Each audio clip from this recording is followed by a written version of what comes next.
My name is Pamela Rutherford. I'm an associate professor at Brandon University in Manitoba, and I'm president of CHS.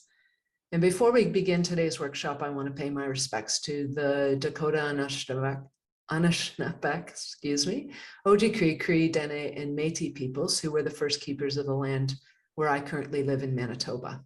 Today, we're meeting virtually coast to coast to coast across Canada, and I'd like to acknowledge the ancestral and unceded territory of all the Inuit, Métis, and First Nations people that call this land home. As herpetologists, our natural lands and animals within them are very important to us, and this recognition is a renewal of our commitment as a society to listening to and cherishing the traditional knowledge of Indigenous peoples. I want to welcome any international participants we have today and the experience and heritage they bring with them. Greetings, everyone, and to your ancestors, and welcome to today's workshop. So I'm going to turn things over to today's workshop hosts and bring them into the spotlight. So Ali Denargo and Gord Parker are joining us from Wildlife Acoustics, and they'll be running today's workshop. Thank you, Pam. And thank you all for being here. We're excited to be able to present our equipment to you and just tell you a little bit about who we are and what we do. I'm going to start off with sharing my screen. So let me do that right now. Give me 1 second. All right, let's get my PowerPoint up. And let me share my screen.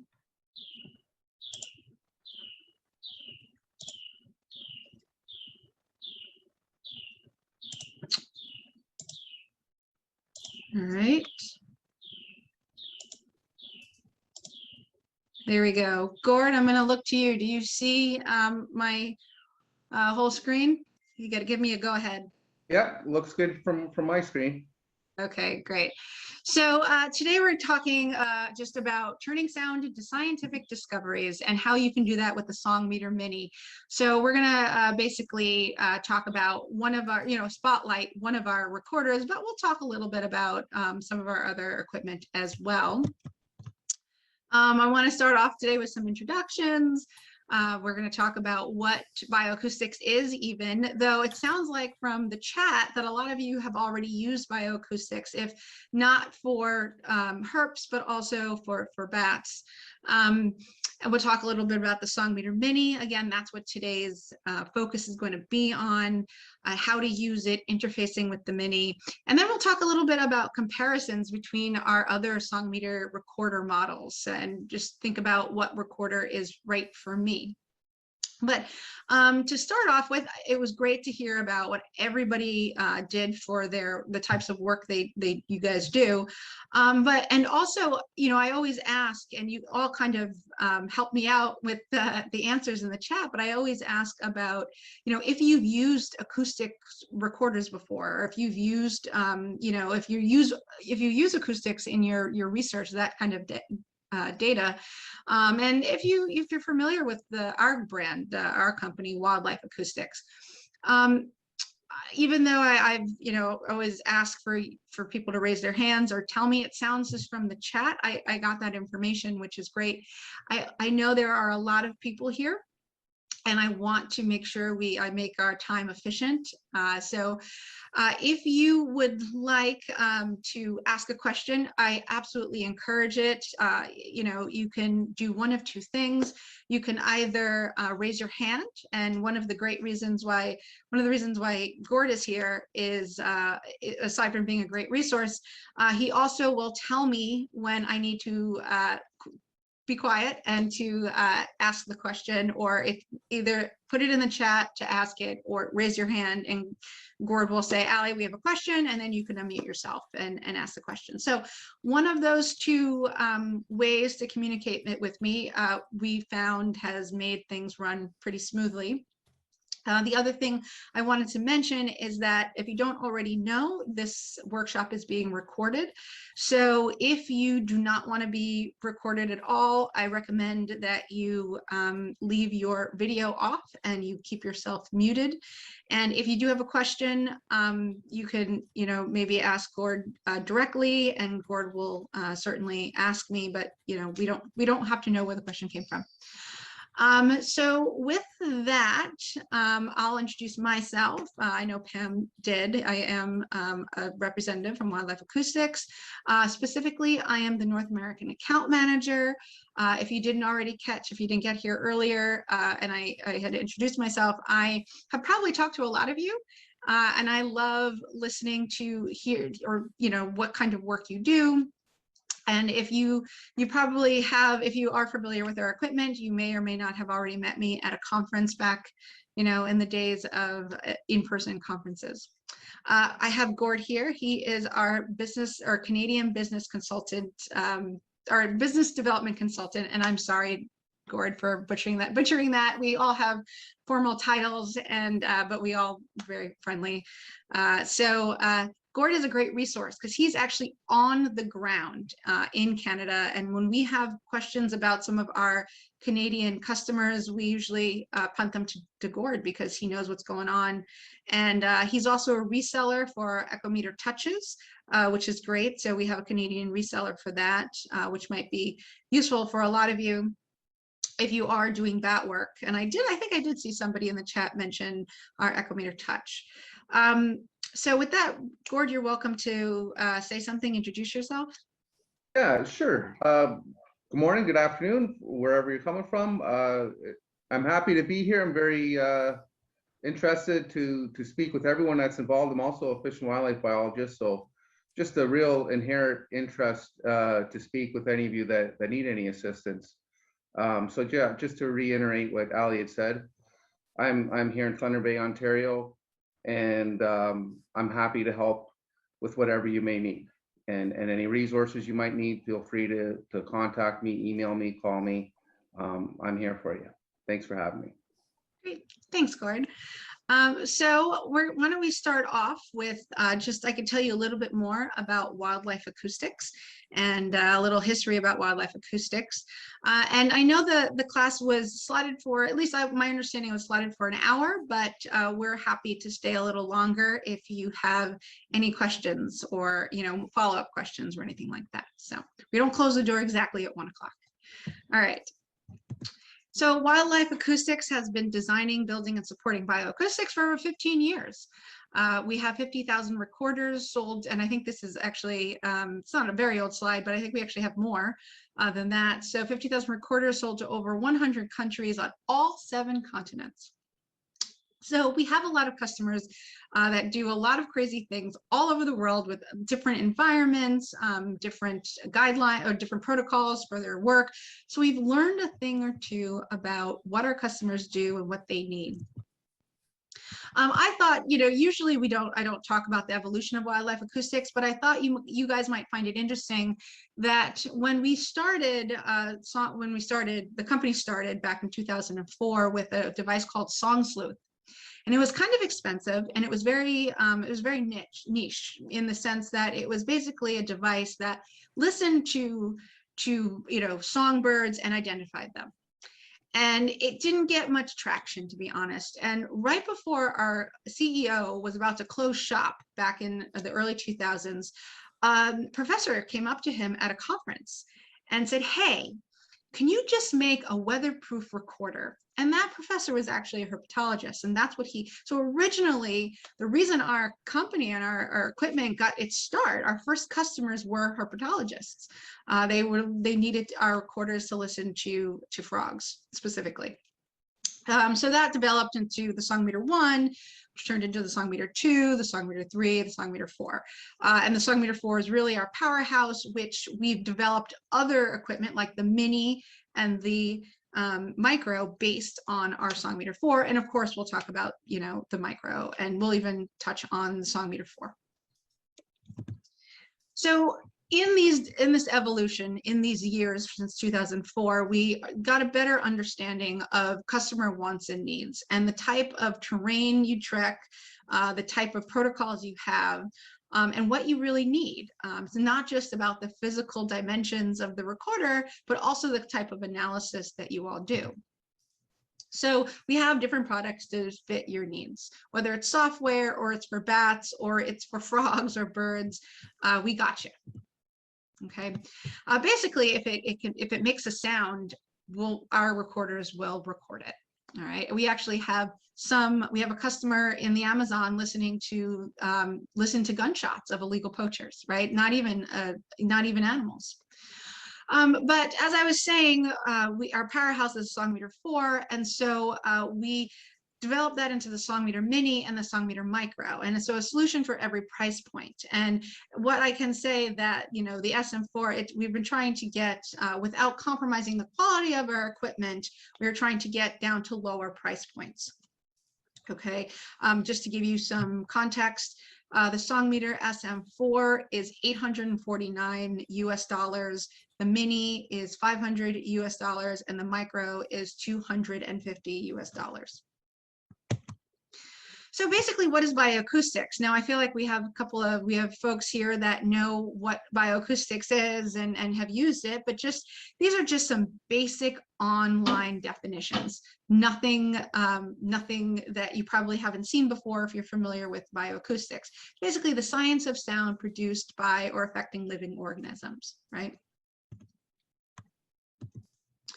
But bioacoustics, we've found, and our customers have found, can uncover a lot of things. So if you're doing presence absence of species, and now obviously absence is relative, if you know for a fact that the species has once been there, then you can kind of understand if it's not there, you know, in the future. But if it was never there in the first place, I guess, how do you figure out if it's just never going to be back? So presence absence is relative, but you know, that's something you can monitor. Population dynamics, behavior, biological diversity, breeding patterns, migration, social interactions. There's so much. Soundscape studies, you know, we're getting more and more customers actually concerned more with the soundscape and how it's changing, you know, maybe with climate change or anthropogenic, you know, development, and habitat health, you know, and how it's been affected. And so the benefits of using bioacoustics, it's not invasive. You know, there's a whole list. You're welcome to read the list. You know, you can, you know, and I think the biggest thing I get from customers is that it can, you know, it's easy to deploy, and it can, you know, be used in environments that are hard to get to. Right. So we have customers in Hawaii that need to listen to or need to monitor seabirds who nest on these crazy cliffs that are very hard. You can't really trek to the cliff. So they end up actually dropping down our equipment from a helicopter. Right. That was one of my favorite deployment tactics. So basically, you know, using acoustics, bioacoustics, or using recorders to monitor animals can not only give you a lot of information, but there's so many benefits to it that, you know, instead of using other, or in addition to using other pieces or other methods of surveying. And here are some, you know, some things that you all might be familiar with, whether it's using a drone, whether you're using a camera trap, you're tagging your species, you're looking at the genetics of the species, you're actually just physically out there doing transects and visualizing, or excuse me, observing the species habitat. There's so many different methods. So, you know, we always say, you know, this is a, you know, acoustics can be a tool in your toolbox. So here's a great example, just visually. If you have a swath of land that you need to monitor, right? You can do walking transects, you can use cameras, vantage point surveys, radio tracking, acoustics, right? So here is you doing, you know, you get some great information by, you know, maybe doing a mobile transect. Let's throw in some camera traps, right? That's how much you get some great information using camera traps. You can cover a larger distance maybe, or a area using acoustics. But imagine if you use all three. You can get a lot more, rich data if you use all three types of survey methods. So, if you're not using, acoustics right now, maybe it's something to think about to enhance your research. But as I promised, today we're going to talk mostly about the Songmeter Mini. And with this, I'm going to ask Gord to be my Vanna White. And if you can hold up a Songmeter Mini, that would be fantastic. There you go. So that is the Songmeter Mini. He has it in his hand. We love the slogan for our Mini family: big features, small size, right? So the same quality microphones, the same quality equipment as our SM4 powerhouse, right? But without some, and I like to say some of the bells and whistles. And all I mean by that is to bring the price point down and not compromise the quality of the equipment. After listening to our customers, we realized not everybody uses two microphones, right? You don't always listen in stereo. So maybe take out, make that an option and make that an add-on if you'd like. There are other let's say bells and whistles on the SM4 that you wouldn't get, and one might be having an extended or a cabled microphone. You can't do that on the Mini, but we're going to talk about comparisons later. It's compact. It's it's the size of 2 deck of cards, which is great. And we kind of want to have a contest. How many Songmeter Minis can you fit in your backpack? It's lighter, long battery life. It's weatherproof. We have silicone gaskets and O-rings that go around the sides to keep out that moisture. And it's affordable, right? As I mentioned earlier, the Songmeter Mini is, there's another picture. Thank you, Gord. The Songmeter Mini is $499 as opposed to the SM4, which is $849. And this is all obviously in US dollars. So just a quick overview, you have an optional second microphone for stereo recording. So as I said, we found a lot of our customers were only using one microphone. So, or weren't listening in stereo. So they didn't need to. So you can listen in stereo, and we do give you the option, but it's, so the optional second microphone, stereo microphone, would go on to where that plug is on the right. You would just unscrew that plug, that hexagonal, it's not really, we call it the jargon is a plug, but it's a hexagonal nut. And you would unscrew the hexagonal nut and you would easily place your second microphone, thank you, Gord, into that hole.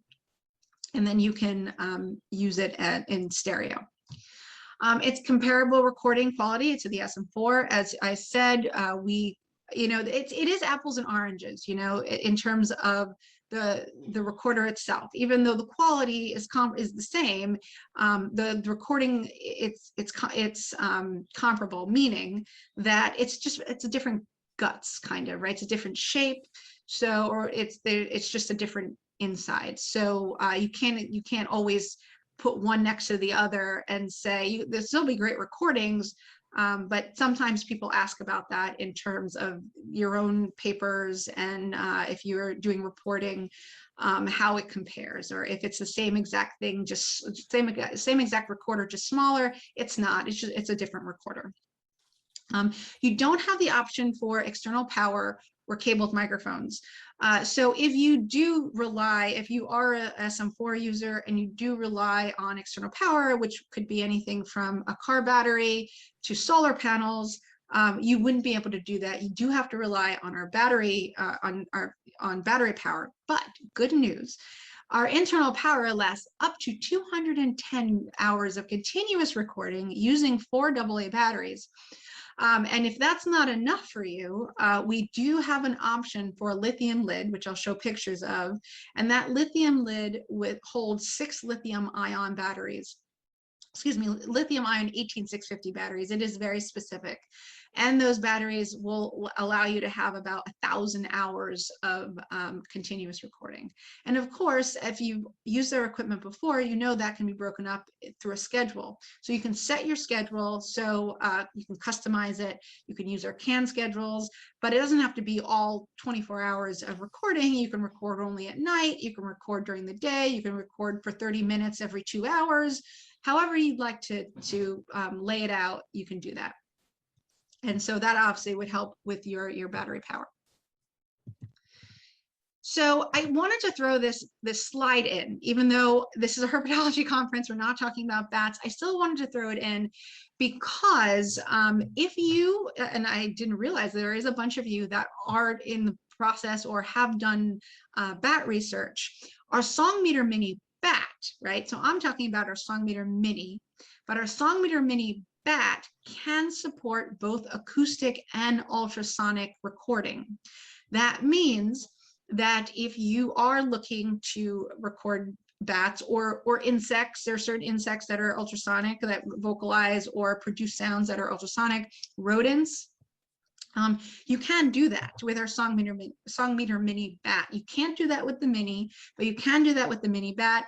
So you can see on the side the ultrasonic microphone, and on the other side, now again, we're not really focusing on this recorder today, but on the other side, there is that same hexagonal nut. And it's in the same place, and it would take that same microphone. So you would get that separate microphone to put on, and you can use it for acoustic recordings. The only thing is that you can't record acoustics and ultrasonic at the same exact time. That doesn't mean you can't have recordings back to back. So let's say you were looking at nocturnal frogs and bats, or if the frog was vocalizing at night, you could maybe do half an hour, you know, and this is just a made up schedule. You can maybe do a half an hour recording of ultrasonics, you know, bats for the first half hour, and then have it switch over to a half an hour of acoustics. It will let you know if you overlap by mistake, so you don't have to worry about that. So that's why I just wanted to bring up our Songmeter Mini bat, and that is that price is so it's $749, excuse me. So the Songmeter Mini is $499 USD, and the Songmeter Mini bat is $749 US. Do we have any questions at this point, Gord? No questions? Nothing on chat here that I see. Okay, sounds good. I'll move on. Just a little bit more detail on our Songmeter Mini, and I apologize. I specifically, I know I used a picture of the Songmeter Mini bat up here, but I just wanted to show the mounting brackets and snap cover. So Gord had showed you, pulled off that cover. You can use zip ties with it, which is great. It's very light. You can screw it into a tree. The mounting flanges are very useful, and it's the same mounting flanges that we use on the SM4 family.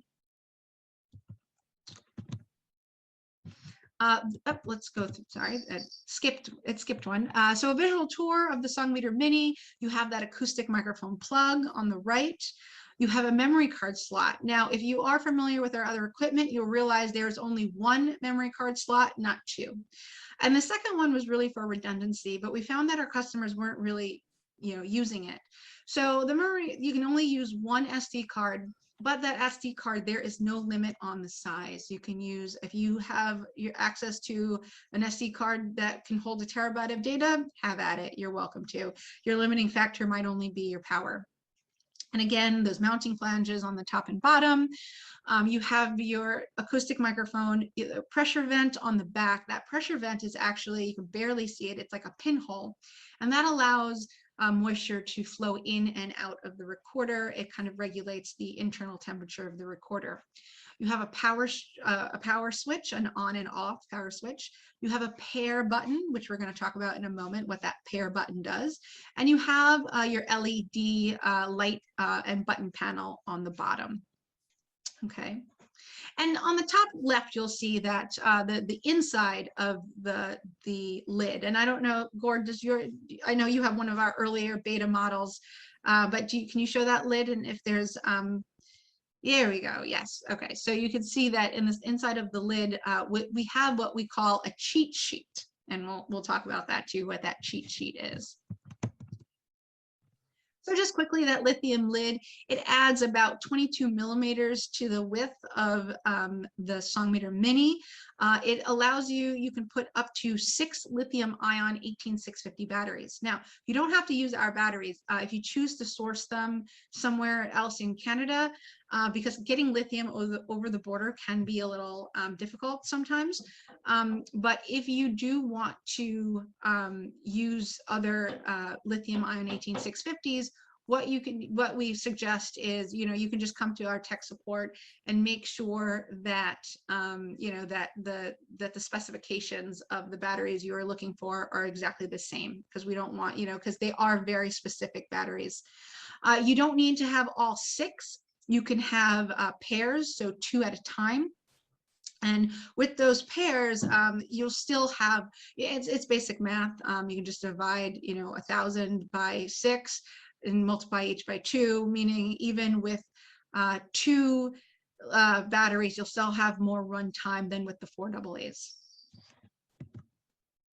And you would just attach that, you would just toggle between power sources on there. It's very easy to do. The lithium lid would just attach to the pins, and one pin, the one on one side says AA, which is that's your battery bay, and then the other would say lithium ion. So there's a question here, Ali. Can you use 4 lithium ion AA in the regular battery slots? Yes, you absolutely can. Excuse me, my phone is ringing. You absolutely can use the 4. You can use lithium ion alkaline batteries, but we don't think it's going to be it's going to cost you a lot, and it's not going to give you much more runtime. It's not really worth it. But you can if you wanted to. It doesn't. Yeah, if they're regular, if they fit in there, they're AA alkaline, not a problem at all. So. You can easily, but you can't, it won't fit. And you'll see another picture right here. Oh, I guess not. Oh, so you can see on this picture that if you have the if you have a lithium ion lid that holding the batteries, you can't even fit the 4 AA's. So you can't use both of them at the same time. And because you have that cheat sheet on the back of your lid, we still make sure you have that. With the lithium ion lid, it's just like a metal panel. Okay. So at this point, you might be wondering, how do I interface with the Mini, right? Because there is no LCD screen or keypad. You would do this through an app. And that app is you can easily download that on in the App Store, in Google Play, whatever kind of device you're using, and it's free. It uses, so basically you communicate with the Songmeter Mini via Bluetooth, and people ask a lot, how many feet does it require? Like, how far away can you be for it to for you to be able to hook up with the Songmeter Mini? And the answer to that would be about 60. It works like regular Bluetooth, right? So around 60 feet with a clear line of sight. So if you have clutter between you and the Mini, it would probably, you might have to deal with that. But with a clear line of sight, you get about 60 feet. Do we have any questions, Gord? None that I see here, no.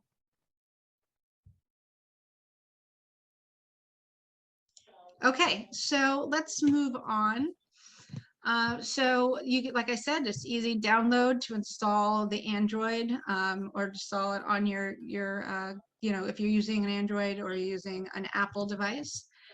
But if let's talk a little bit about how this works. So basically, the Songmeter Mini sends out these beacons, right? So it's basically saying, hey, look at me, I'm here, right? And so these beacons go out to announce its presence. There's no setup required. And so we get a lot of questions. Okay, so so it's sending out these beacons. Any device, any phone can pick that up. So that's something you have to be somewhat cognizant of, but you can only check its status.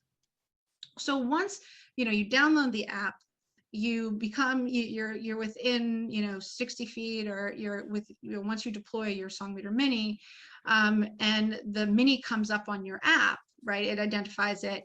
You can only check its status. All right, so you can't actually make any changes until you pair with it. All right, so what's great about this is that you don't have to get to it. There's no buttons, there's no LCD screens, and it's all done so easily through your app. Any questions about the app? And we're going to look at some of the screens on the app. So what you see on the left is your status screen. So again, this is what anybody can pick up. So if you download the configurator app, all right, and you're within X amount of feet of your Songmeter Mini, it will come up. It will say, hey, listen, I'm here. We have a question. Sorry, yeah. I think we have a question if the app is free. Yes, I'm sorry, I didn't mention that. Yes, the app is absolutely free. It's called the Songmeter Configurator app. Anybody can download it. So if you're in the same line of work, you might have downloaded it, and yes, they will be able to, it will identify the Songmeter Mini. So some people, they don't like that. So there is a way you can disable those beacons, but if you do, I would recommend being very careful where you put it and make sure you remember where it is, or you might lose it.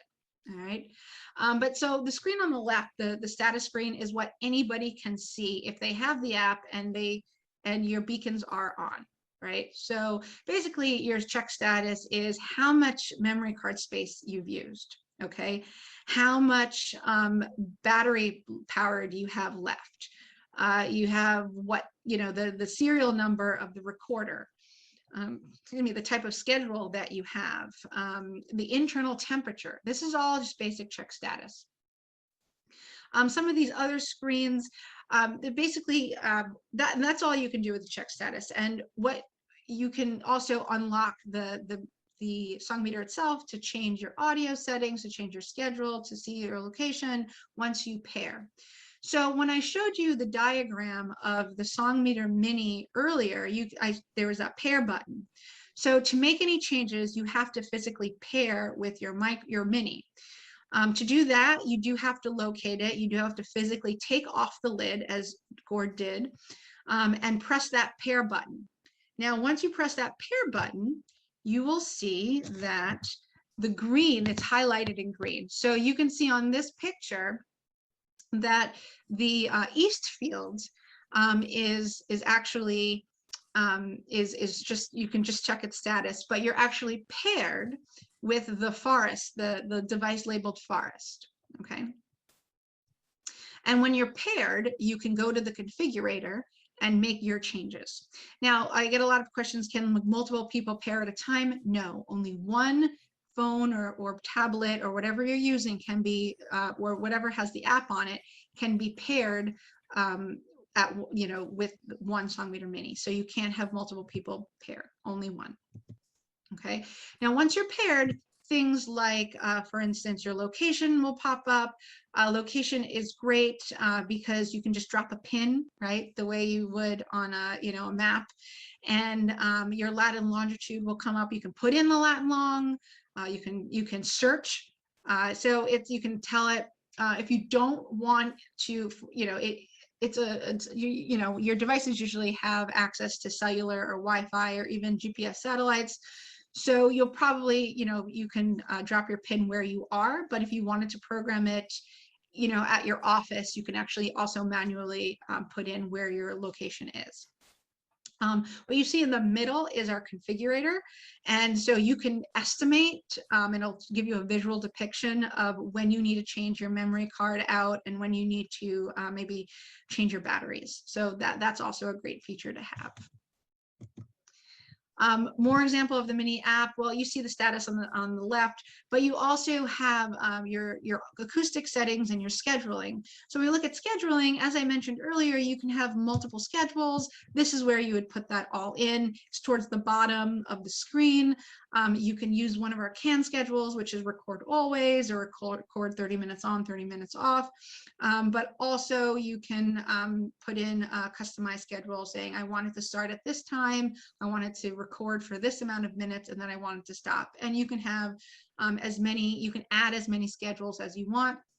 You could start, putting them together, and you can get a great customized schedule going anywhere from, oh, I just want to record 30 minutes at this time, 5 minutes at this time, and then maybe at night I want to record for 2 hours, So, and in terms of acoustic settings, you do have to think about your sample rate, your maximum recording length, and your gain, your channel gain, and what those things are. So if you're not familiar with acoustics, your sample rate is how many samples of sound your recorder is taking per second, right? You can think of it as how many pixels make up a picture. Now, unlike that example of how many pixels make up a picture, to make up your sound, digitally, you want to make sure that at the very least, your sample rate is twice the maximum frequency of the vocalization or sound that you're recording, right? So if you're recording, if your vocalization is going to reach a max of, let's say, 16,000 hertz, if we give you a list of, we give you different sample rates, right? You don't get to pick. I think there's about 10 different sample rates ranging from 8,000 hertz to 48,000 hertz, and you want to make sure that the next one up. So let's say if you were sampling something that was, like I said, 16,000 hertz, you might not want to put your sample rate at 24. You would need something at least 32,000 hertz or higher as your sample rate. Your maximum recording length is basically just that, how long you want each recording to be within your time frame. And then gain is the amplification of sound at the microphone source. So if you know that you're going to be close to a sound, right, maybe it's by a nest, and I apologize, I don't know the term for a frog's nest. But if you're by, if there's going to be a lot of vocalizations, it's going to be loud, you might want to bring that gain down. Okay, you might want to, so basically, if it's further away, you might want to keep it at our default at 18, but you might want to start playing with it if you know your sound's going to be really close. Gordon, do we have any questions about settings? No, I'm not sure if everyone's shy or just really no questions, nothing there yet. Okay. So going back to that, remember I promised we'd get back to the inside of the Songmeter, of the lid. So we call it a cheat sheet. So if you're anything like me, you'll get to your study site, you'll drive the hour or 2 hours and curse yourself for forgetting your phone at home. Or you forget that it wasn't charged and your phone is dying. So we make sure you have a way, or your device, you don't have to use a phone. I keep on using the word phone, but whatever device you're using with the app on it, there is a way to communicate with the Songmeter Mini without using the app. Now, I have folks, customers that really, or SM4 customers that really don't like apps, and it's not for them, and they ask, well, can we just use it this way? And I say, no, not really. It doesn't really function. It's not gonna work well for you if you're only using your cheat sheet to communicate with the Songmeter Mini. You really need to use that app. Okay, so there are ways, whether it's to check the status of your Songmeter Mini without using the app. A lot easier to use the app, but if, like I said, you get it to a situation where you don't have that device on you, you can still check the status of your Mini app, or excuse me, of your Mini.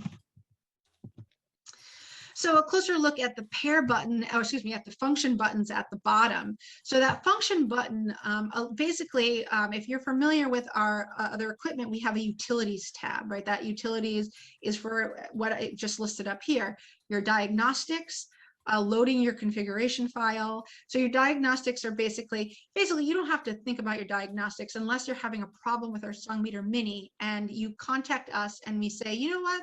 I'm not sure what's going on. Can you send us a dump file? and that's downloading, getting your diagnostics. It says your diagnostics will be written to that card if you use that button or that function. Then you have load configuration file. So if you decide to put everything and not so much use the Songmeter, the app, let's say you want to configure everything on your computer and you want to just upload that configuration, you can go ahead and do that by uploading, the SD card, the configuration off of the SD card, and that you would do it with that button, again, using that function button. And then defaults, reset to factory defaults, and format the SD card. And we always recommend erasing your SD card when you want to start anew and you're done. You've already downloaded all of your recordings and you just want to start fresh. We always recommend formatting or erasing your card on our devices because we know that'll be a very clean erase, and you won't get any glitches in your next round. And I see on this photo that here is an example. They put in a card for it with a terabyte of data right there. So see, you can use terabyte of data if you want, or SD card. So let's talk a little bit about how, hopefully that was, yeah, okay. So, but now let's talk a little bit about how the Mini compares to the SM4. And then we'll talk about the new Micro as well. So some advantages are costs, right? As I mentioned a few times, the Mini costs $499 USD versus the SM4, which is $849. The Mini is so much smaller and lighter. And you do still have the Lithium Lid gives you an option for long deployment, and you can use it with an app. It's super easy. SM4 advantages, and we actually thought when I know, like, when our engineers developed the Songmeter Mini, we did think we knew a lot of our customers would love it, but we did think about you guys, the herpetologists, and we understand that some of your work you do like using a cabled microphone. Now, we always tell folks that, the Songmeter Mini, think of it as, instead of the SM4 as a recorder with a microphone attached, you can think of the Mini as a microphone with a recorder attached, right? You would just put it where you would put your microphone. But some folks don't like that. Some people might want to use one device, one recording device, and have a cabled microphone, maybe by one pond, and have another cabled microphone by a tree. I don't know what you would do, but that's a thought, that you don't have that ability to cable your microphone. You can use external power.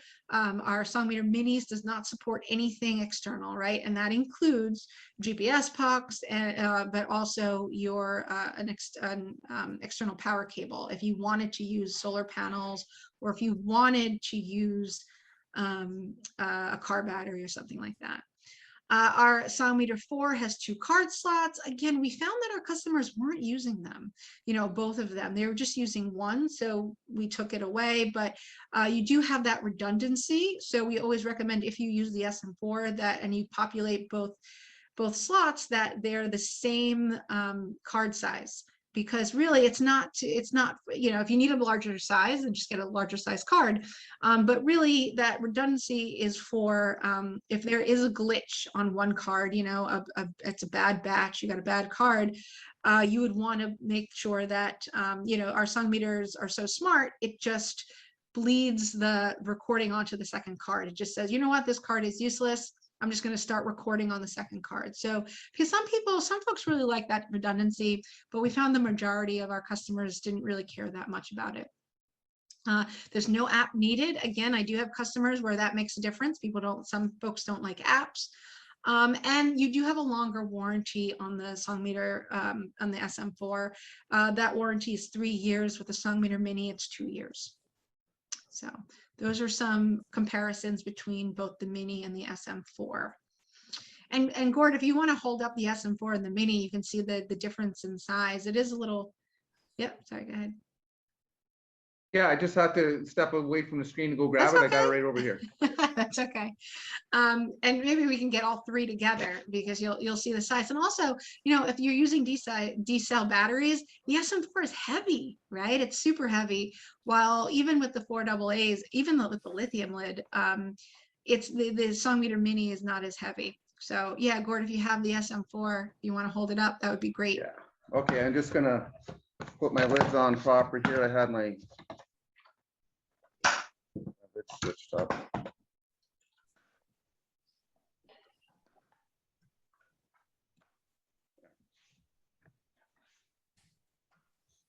There's the SM4. There you go. Yep, you see the difference there. So now I thought maybe, thanks, Gord. So now I thought maybe we talk about a little bit about the micro. For those of you who know about our other acoustic recorder, we just developed this somewhat recently, the Songmeter Micro. It is affordable at $249. It includes the built-in microphone. Okay, and again, that's US dollars.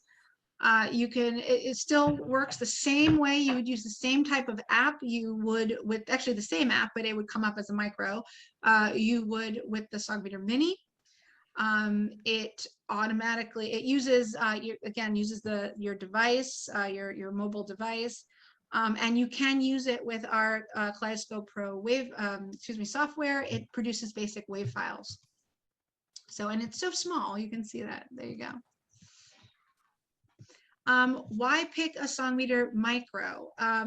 We have a lot of people, asking, what makes this better than, using your phone or using, another recording device. And so it comes with the actual polycarbonate shell, again, very weatherproof, very hardy.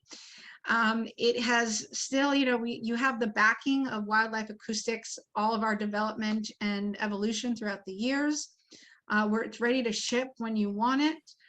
We have, it's something to consider, it's definitely something to consider in terms of budget. And we have a lot of folks, in classrooms, that will buy a handful because it's not that expensive. And that's pretty much it. Does anybody have any questions about the micro or the SM4 that I can answer?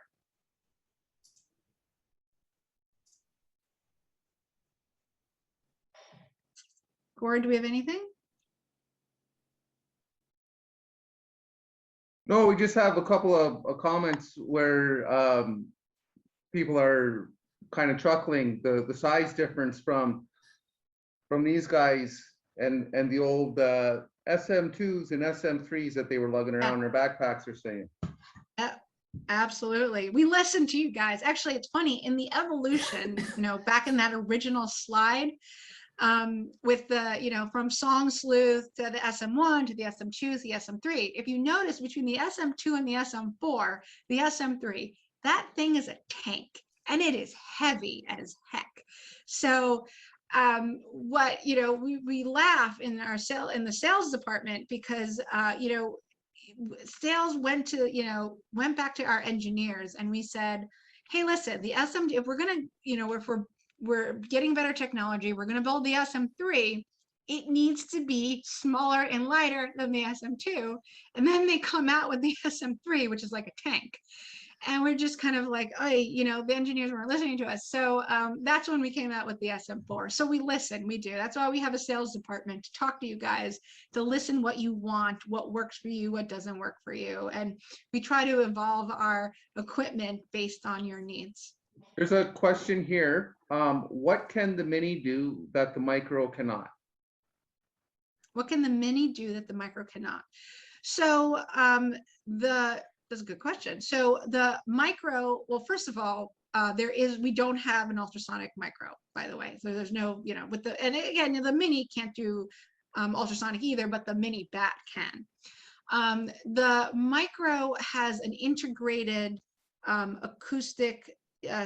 integrated microphone, acoustic microphone, and you can't do stereo with the Micro.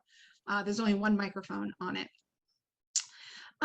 I would also say that, you might want to the quality of the recording, you still have superior audio quality recording.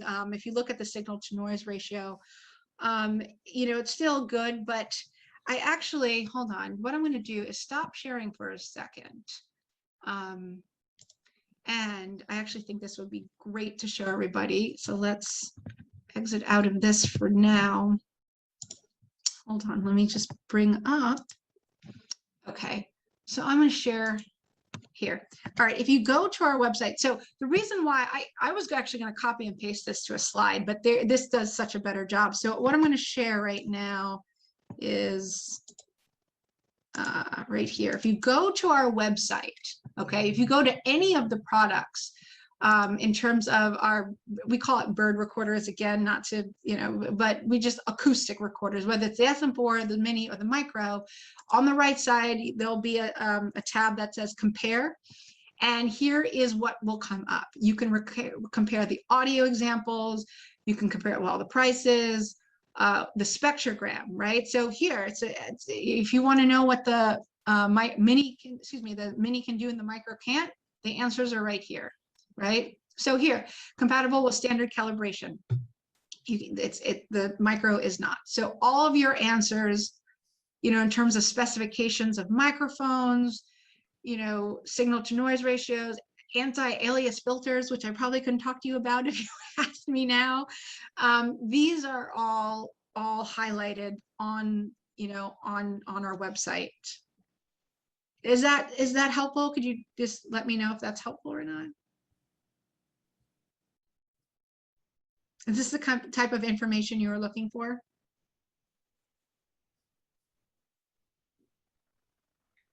They say yes, thank you. Okay, good. Yeah. See, you can. I'm still scrolling. There's all of the comparisons between the Songmeter, the acoustic microphone. Excuse me, the acoustic recording devices are all highlighted here. Right, if I go back, actually, let me stop sharing. I did have two more quick things I wanted to mention. So I just wanted to point out, two case studies that we had, which I think are great. One is with a middle school in Maryland. They helped their state with a library of frog calls. And it was a great teaching tool. And this was before we had the Mini or the Micro. So imagine how many more, micros he could have gotten for this project that they did by helping the state identify different frogs. And they collected a lot of data to be analyzed. Another wonderful case study is we had a group from in Connecticut that were looking for wood frogs and the effects suburbanization had and climate change had on just a local, just a pond off the side of a highway. So it was really, a great study, and they used the SM4. So we have a lot. This is just to highlight, that we have some great work done by herpetologists, and that we really do. We have a lot of folks that are using our equipment really successfully. So I'm gonna end the slideshow, stop sharing, and ask if anybody has any questions or if there's anything else I can talk about or highlight. So we're at our hour. Like I said, I thought it was slotted for an hour, so I was pretty good trying to get everything in, but I'm happy to go over if anybody has questions. So what is your background like? Are you more with birds or not, or herpetiles, or any, like, what's your favorite thing to listen to? Who is this for? Either one of us. Gord, I think, well, I'm happy to quickly answer that, because I'm not a biologist, but just as a hobbyist, I've kind of learned a lot, just joining the company, I've learned a lot about bats, and I never really heard a bat, right? So, and by saying that, I mean our equipment, and for those of you who are familiar with our Echometer touches, it brings it down to a frequency that's audible to the human ear. So I just thought that was the coolest thing when I was able to hear, actually hear a bat chirp and identify what that was. So I thought that was really cool. But Gord is a biologist, so I'm sure he has a lot of things to say. Yeah, it would be hard for me to say what my favorite thing is to record. It's always an adventure, and it's always exciting, like you know, to get the equipment, get the song meters back, and what do we capture. One of the most interesting sounds I've ever captured on a song meter was actually an endangered species program I was working on in the far north, and we were looking for common nighthawk.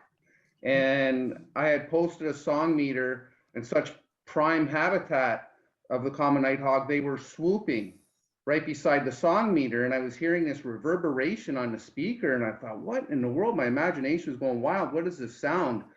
And I spoke to some other ornithologists who specialize in this area, and they explained to me, they says, my gosh, that's the sound of the common nighthawk swooping around the song meter. You're hearing the wings.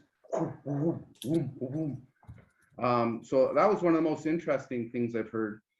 And presently I'm using song meters to work with my toxicology studies and research. So it's very interesting how I can combine some water quality research using song meters and benthic invertebrate collections. And I find this very interesting, and I really enjoy it. So to pick my favorite, I'm not sure. I'm heading to Belize shortly to do a bunch of recordings and research over there. And I'm just enthusiastic to hear it all. Cool, thanks. Well, I'm looking at some of these comments.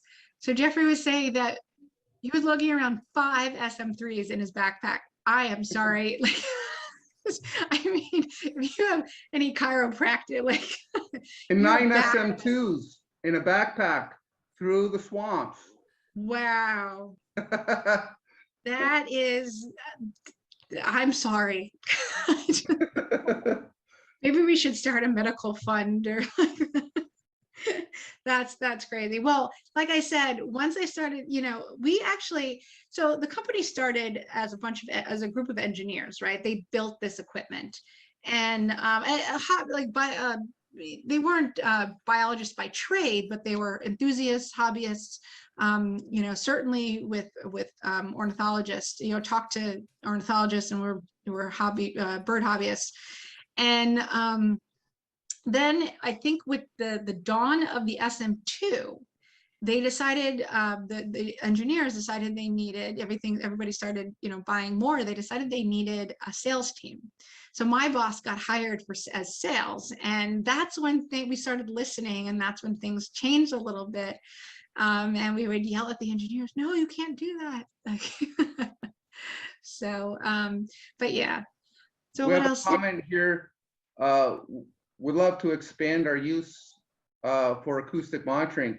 I'm the same way, and that's why I had mentioned some toxicology research involved that I have song meters involved in my toolbox for water quality and that sort of thing. It's really amazing how many uses you can get out of a song meter. Oh, we do have a question. Does Wildlife Acoustics have any equipment that can provide real-time alerts of sound activities of target sounds? No. So what it sounds like correct me if I'm wrong, but it sounds like you are thinking about like a Wi-Fi. Like we did at one point, you could use a Wi-Fi card, so it could stream the calls or what you're seeing in real time. I'm not sure, or you could, not in real time, I shouldn't say that, but you could download your files from the card. That might be what you're talking about. It turns out we tried that. This was years ago. This is before I came on board. And it didn't work very well. And just the Wi-Fi cards themselves didn't work very well with our equipment and just in general. So we don't currently have that.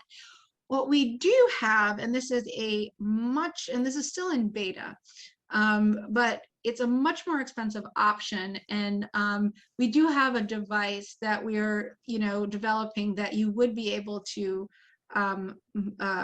listen to bats and birds, or we keep on saying bats and birds, and I apologize, but bats or ultrasonic and acoustic in real time. But that is a much higher price point. We're talking about, the $5,000-$6,000 a unit. So it's more for like the wind farm